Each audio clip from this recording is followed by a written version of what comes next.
The first time I saw the plans, I couldn't shake the feeling that this expansion was a bad idea. The cemetery was already sprawling, dotted with tilted headstones, some so old the names had faded into ghostly whispers. Still, the town council insisted our little town was growing, and the dead needed their space too. That's how I found myself in the biting chill of a moonless autumn night, digging beneath a canopy of crooked, skeletal trees. My breath puffed clouds into the air, and the only sounds were the scrape of my shovel and the distant hoot of an owl. I should have gone home hours ago, but something urged me to keep going, a strange pull I couldn't resist. It happened just as my shovel struck something harder than dirt. A stone floor, hidden beneath centuries of soil. I crouched down, brushing away the earth with trembling hands. Strange symbols were etched into the surface, intricate and unnerving. They glinted faintly under the beam of my flashlight, almost as if they were alive. I should have stopped. I should have called anyone. But curiosity had its claws in me. With a deep breath, I raised the shovel high and brought it down with all my strength. The ancient stone gave way, the sound echoing through the still night like a gunshot. Dust filled the air, choking in dry. And then, silence. A silence so profound it seemed to suck the warmth and life out of the world around me. I peered into the jagged hole I'd created, my flashlight revealing a staircase spiraling into blackness. The air that wafted up was freezing, damp, and carrying a faint, sickly sweet odor. And then, the whispers began. Faint at first, like the rustling of leaves. But as I strained to listen, they grew louder, more distinct. Words in a language I couldn't understand. Yet somehow, I felt they were meant for me. I don't know what compelled me to step closer to the gaping hole.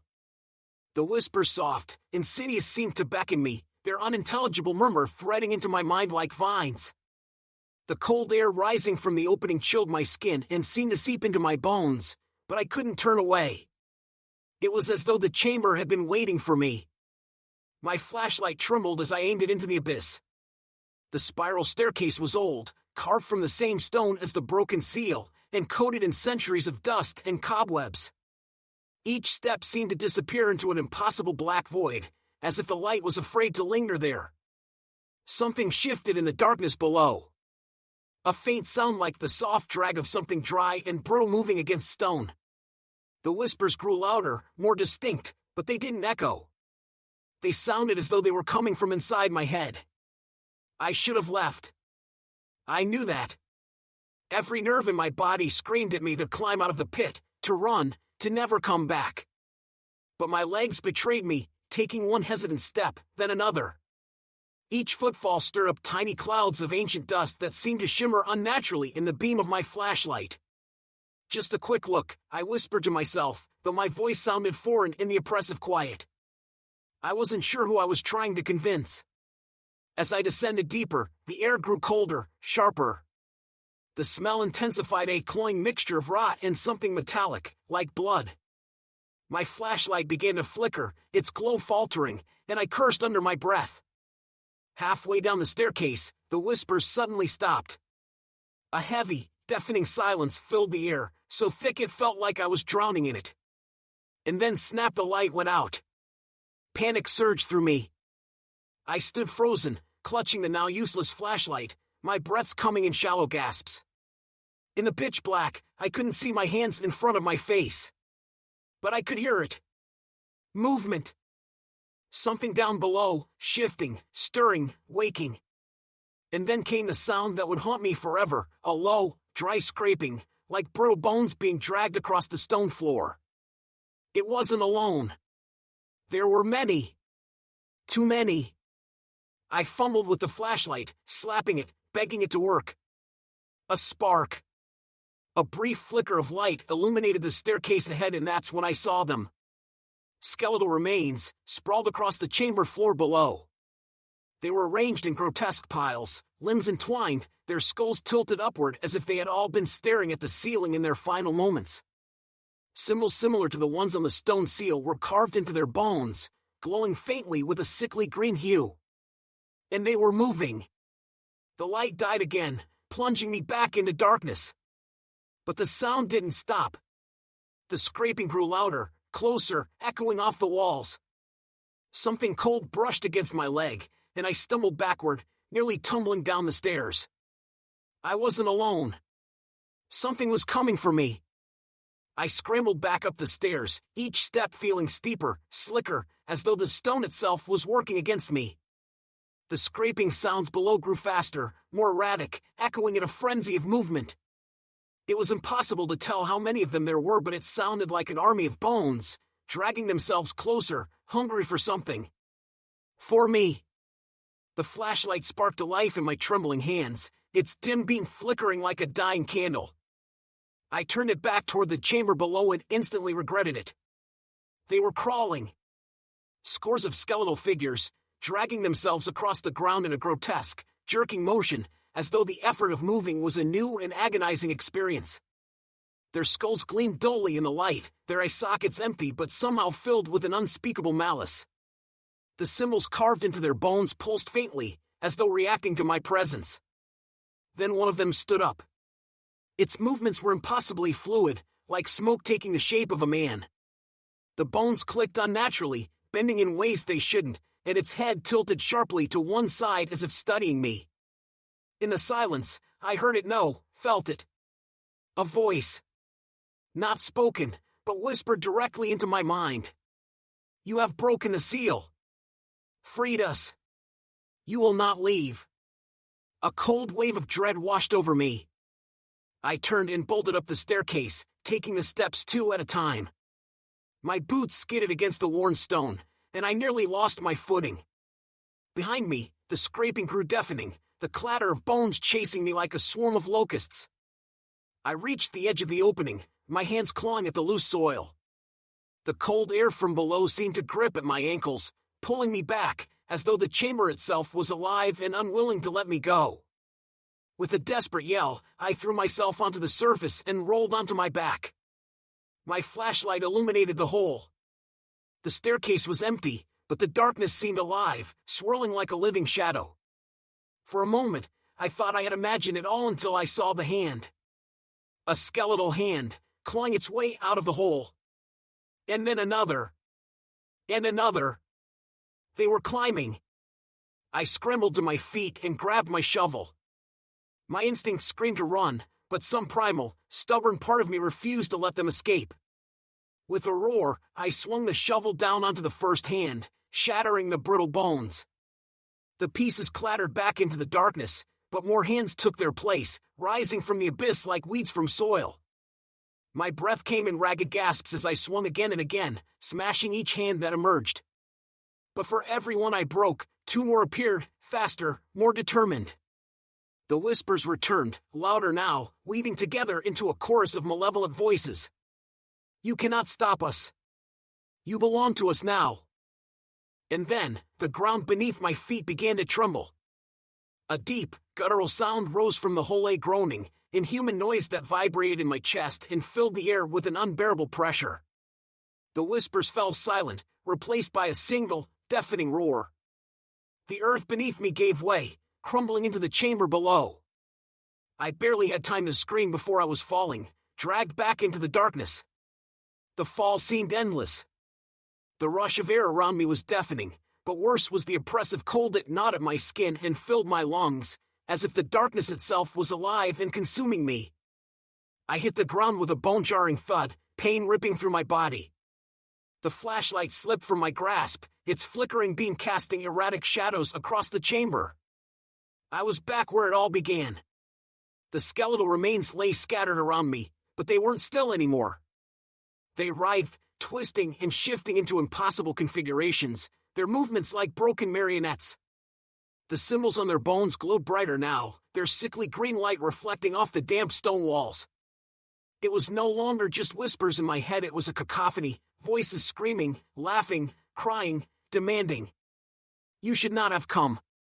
You cannot leave. You belong to the chamber now. I staggered to my feet, every muscle screaming in protest. The ground beneath me was slick, covered in a dark, viscous fluid that smelled of decay and rust.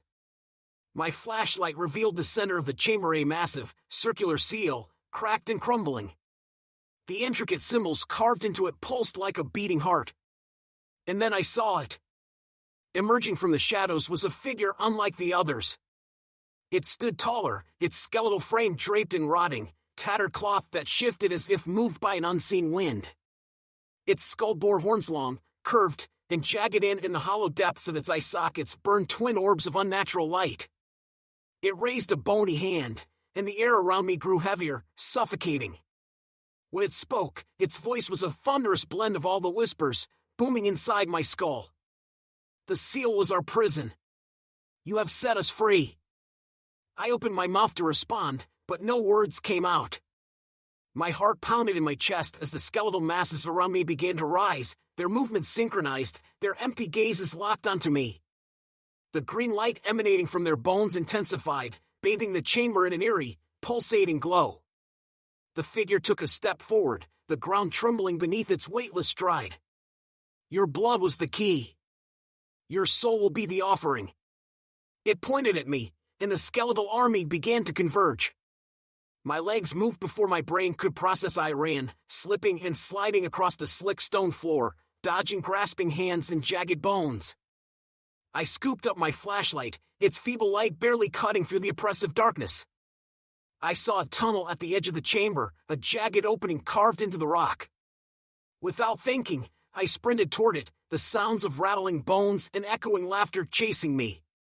The air in the tunnel was colder, heavier, as if it were pushing back against me. The walls seemed to close in, the darkness thick and impenetrable.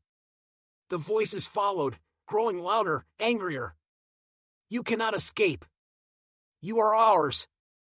As I stumbled deeper into the tunnel, the ground beneath me began to change, turning soft and uneven. I risked a glance down and nearly vomited. The floor was covered in a writhing carpet of skeletal hands, their fingers twitching, reaching, clawing at my boots. Each step felt like a struggle, the hands clutching and pulling, desperate to drag me back. The tunnel twisted and turned, the walls narrowing further, and then I saw a faint glimmer of light ahead. Hope surged through me, but it was fleeting. Behind me, the roar came again, louder and more furious, shaking the very stone around me. Whatever was in that chamber was coming. The glimmer of light ahead was my only anchor to sanity. Each step toward it felt heavier, the skeletal hands gripping tighter as if they sensed I was slipping from their grasp. The whispers behind me had turned into a deafening chorus, a cacophony of rage and despair that pressed against my skull. But I kept moving. The tunnel seemed to stretch endlessly, the pale light never growing closer. My lungs burned, my legs felt like lead, but stopping wasn't an option.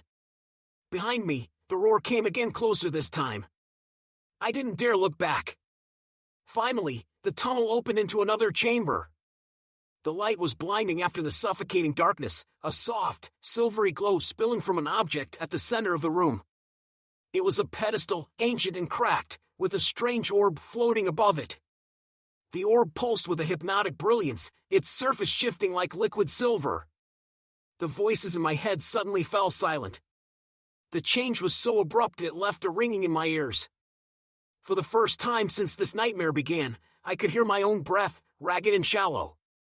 The silence was unnerving, unnatural. The orb called to me. It didn't speak, not in words, but its pull was unmistakable. It promised safety, escape, an end to the terror. My feet moved on their own, carrying me toward it. The pedestal seemed to hum with energy, and as I reached out a trembling hand, I felt warmth radiating from the orb, a stark contrast to the freezing cold of the chamber. I hesitated, my fingers inches from its surface. The hairs on the back of my neck stood on end, and a whisper different from the others brushed against my consciousness. Do not touch it. I froze, my hand hovering in midair. The whisper wasn't malevolent like the others, it was soft, urgent, and terrified.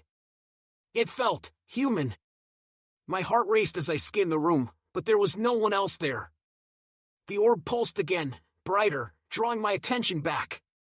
It's lying. The whisper was louder now, insistent. My instinct screamed at me to listen, but the pull of the orb was overwhelming. Its glow filled my vision, drowning out everything else. Safety. Salvation. Freedom. All I had to do was touch it. I reached out and the floor erupted. The skeletal figures from the first chamber burst forth, clung their way out of the stone like weeds breaking through asphalt. The glow of the orb seemed to agitate them, their hollow sockets burning with that sickly green light. The chamber trembled as more of them poured in, the roar from before shaking the air like a thunderclap. The pedestal cracked, the orb shuddering as if it were alive. The glow dimmed for a moment, revealing the twisted faces of the skeletal horde surrounding me. Their mouths opened in silent screams, their bony hands reaching toward me. And then I saw it behind the horde, emerging from the tunnel I had just escaped. The horned figure. Its towering frame seemed larger now, its presence consuming the chamber. The symbols carved into its bones blazed with an intensity that made my skin crawl. It raised an arm, and the horde stilled, turning their eyeless gazes toward me. Take it! The voice boomed in my head, commanding, irresistible. Take the light. Give it to us. I stepped back, shaking my head. My hand brushed against the cold stone wall, grounding me. The whisper came again, fainter this time, barely audible over the thunderous roar. Run, the light is a trap. I didn't need to be told twice. I turned and bolted, dodging the grasping hands and gnashing jaws of the skeletal horde. The horned figure let out an ear-splitting scream, and the chamber quaked violently. Rocks fell from the ceiling, and the ground beneath me cracked, threatening to swallow me whole. The light of the orb burned brighter, illuminating the chaos as I fled toward another tunnel on the far side of the chamber. I didn't know where it led. I didn't care. I just ran. The new tunnel swallowed me in its suffocating embrace. The light from the orb behind me faded, leaving only the beam of my flashlight, weak and flickering. The air was thick, choking with the stench of decay and something worse, something ancient and foul, like a sickness that had been festering for centuries. My ears rang from the roar of the horned figure, and I could still feel the vibrations in my chest as if the sound had embedded itself in my ribs. But the silence here was worse. The absence of noise, of whispers, of anything, was an oppressive weight pressing down on me. I didn't stop running. The tunnel sloped downward, the uneven ground slick and treacherous beneath my boots. My lungs burned, my legs trembled, but adrenaline drove me forward. Behind me, faint but unmistakable, I heard the clatter of bones and the low growl of something massive stirring. They were following. The tunnel began to narrow, the walls closing in like a vice. My shoulders brushed the rough stone, and the air grew colder, thinner. I could feel it seeping into my skin, numbing my fingers and toes. The beam of my flashlight caught something ahead, a series of carvings etched into the walls. They were crude, primitive, but unmistakably similar to the symbols on the seal and the bones of the dead. I slowed, my breath catching in my throat. The carvings were moving. Twisting and writhing as if alive, their shapes shifting to form grotesque faces that seemed to watch me as I passed. My flashlight dimmed again, and the shadows grew longer, darker, creeping along the walls like living things. And then, the whispers returned. Soft at first, like the rustling of leaves in the wind. But as I pressed deeper into the tunnel, they grew louder, more insistent. Words in that same incomprehensible language, overlapping and clashing in a chaotic symphony that made my head throb. Turn back. You cannot escape.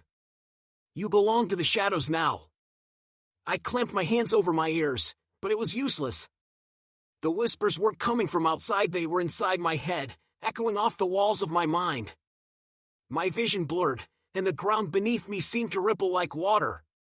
Suddenly, the tunnel opened into a vast cavern, and I stumbled forward, nearly collapsing onto the cold stone floor. The air here was colder still, biting into my skin like needles. I swung the flashlight around, the beam slicing through the darkness. The cavern was enormous, its ceiling lost in shadow. Columns of stone rose like jagged teeth, and the ground was littered with fragments of bone, glinting faintly in the dim light. In the center of the cavern stood another pedestal, but this one was different. It wasn't empty. Atop the pedestal was a statue, tall, humanoid, but grotesquely twisted. Its limbs were elongated, its face a featureless void, and its body was adorned with the same glowing symbols that haunted the chamber below. Its presence was overwhelming, oppressive, as though it was staring directly into my soul despite having no eyes. The whispers stopped. The silence that followed was worse than any noise.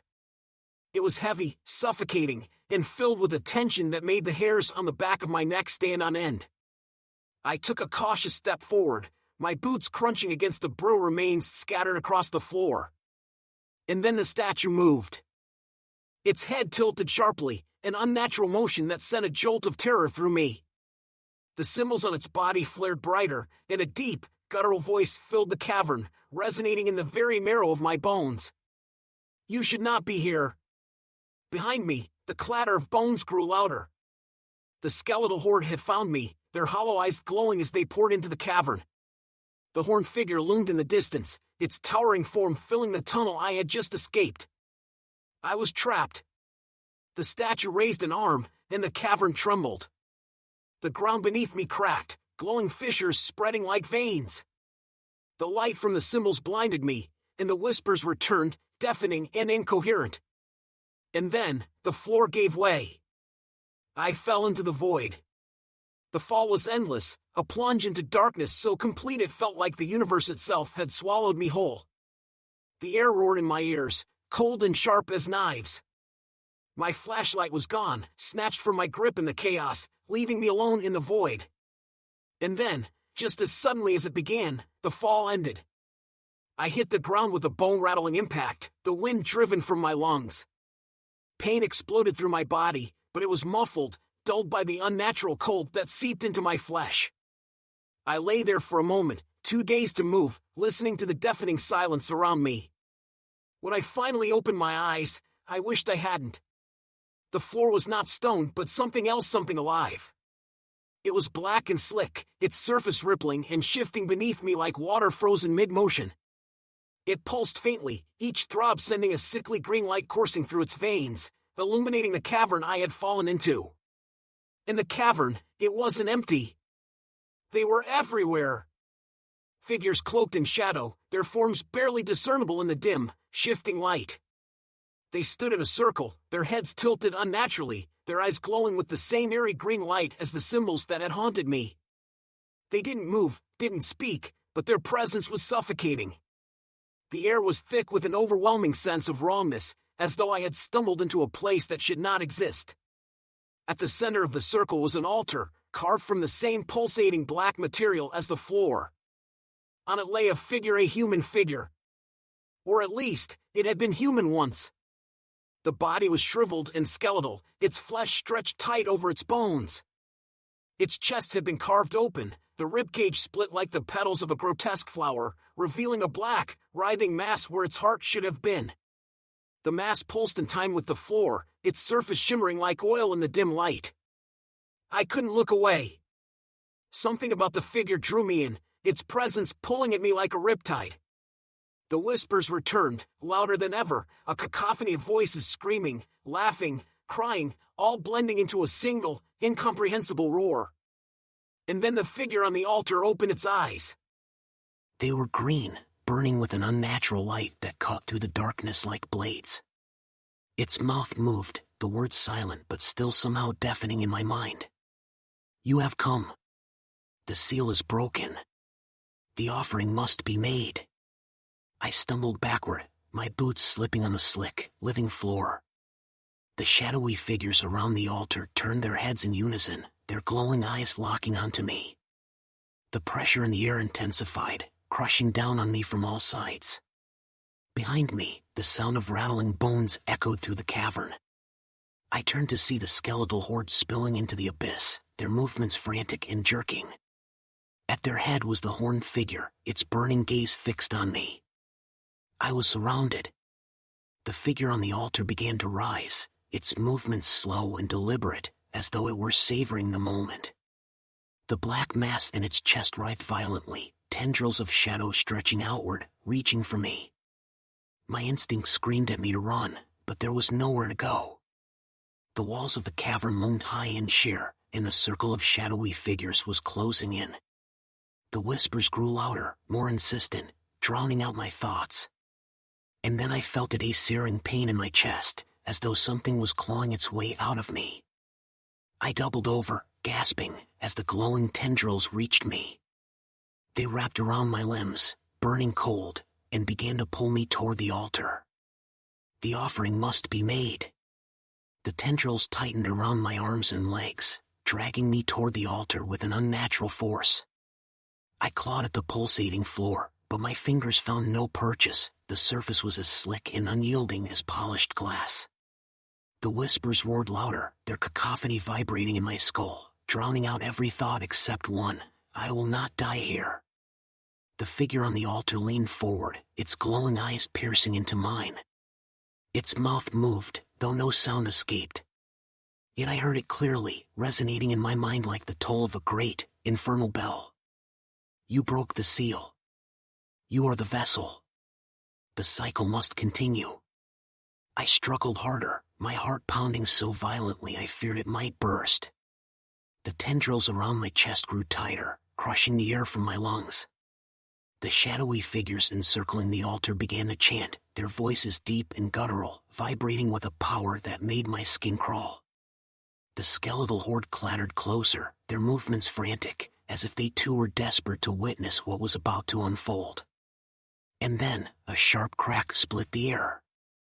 The glowing orb I had left behind in the upper chamber appeared above me, its silvery light piercing the oppressive darkness. It hovered, pulsing like a beating heart, and the whispers faltered for the first time. The tendrils recoiled slightly, their grip loosening. The shadows hissed, retreating from the light like predators fearing a flame.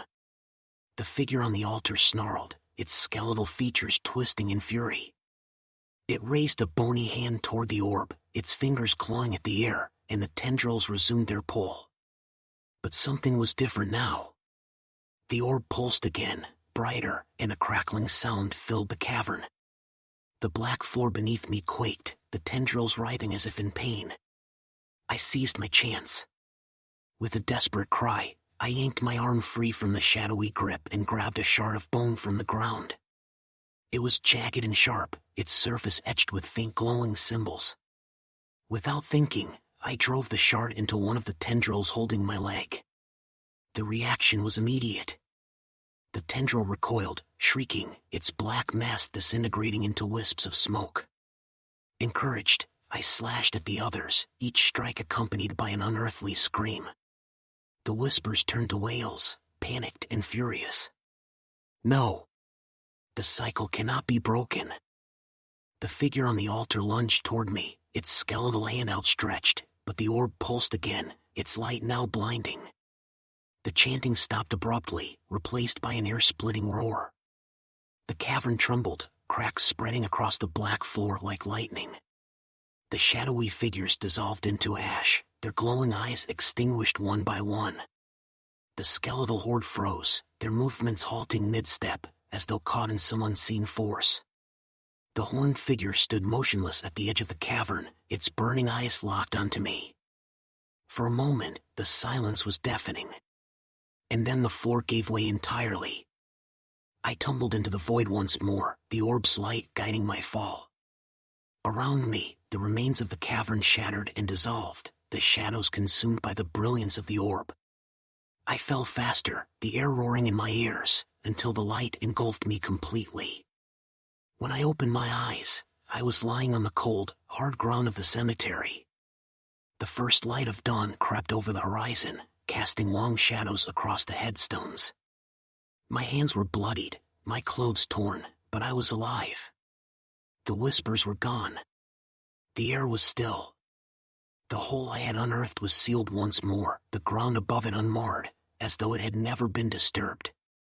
But as I stood, trembling and broken, I felt a faint, lingering presence in the back of my mind. A whisper, so soft I could barely hear it. The seal will not hold forever. The cemetery was quiet in the pale dawn light, but it wasn't the comforting stillness I had grown used to in my years of tending the grounds. The air felt heavy, oppressive, as if the earth itself was holding its breath. I staggered to my feet, my body aching, my mind spinning with fragments of the nightmare I had just escaped. But had I truly escaped? I glanced at the spot where the hole had been, now seamlessly sealed with fresh soil. It looked untouched, like no shovel had ever pierced its surface, no ancient seal had ever been broken. Yet I knew better. I could still feel the faint, lingering hum of something below. Something alive. The whisper came again, soft and insidious, brushing against the edge of my thoughts like a spider testing its web. You carry the mark. You are bound. I froze, my breath catching in my throat. My hands trembled as I raised them to my chest. At first, I saw nothing, only dirt and blood smeared across my skin. But as the sun crept higher, its rays catching the faintest gleam of green, I saw it. A symbol. Faint and pulsing, carved into my flesh just above my heart.